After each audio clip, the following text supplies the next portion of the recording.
Да нас едзе рэвізор. На вялікай сцэне нацыянальнага акадэмічнага драматычнага тэатра імя Якуба Коласа гастролі архангельскага тэатра драмы імя Михаила Ломоносова. Расійскія артысты з горада на паўночнай Двіне пакажуць віцебскім гледачам 3 камедыі і старадаўнюю казку.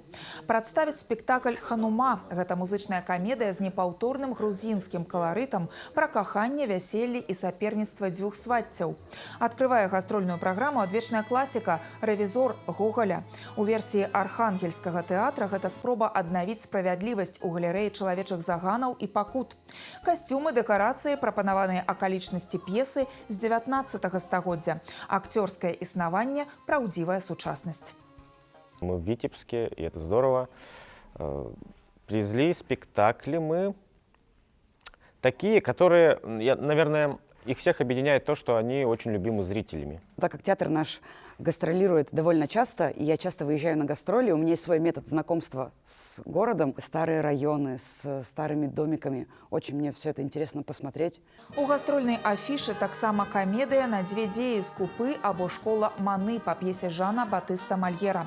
Пастаноўка дапаможа скінуць фінансавую сур'ёзнасць і паглядзець на грошы з гумарам, абяцаюць аўтары. Для дзяцей архангельскія артысты прывезлі старадаўнюю казку «Чорная курыца» або «Падземныя жыхары».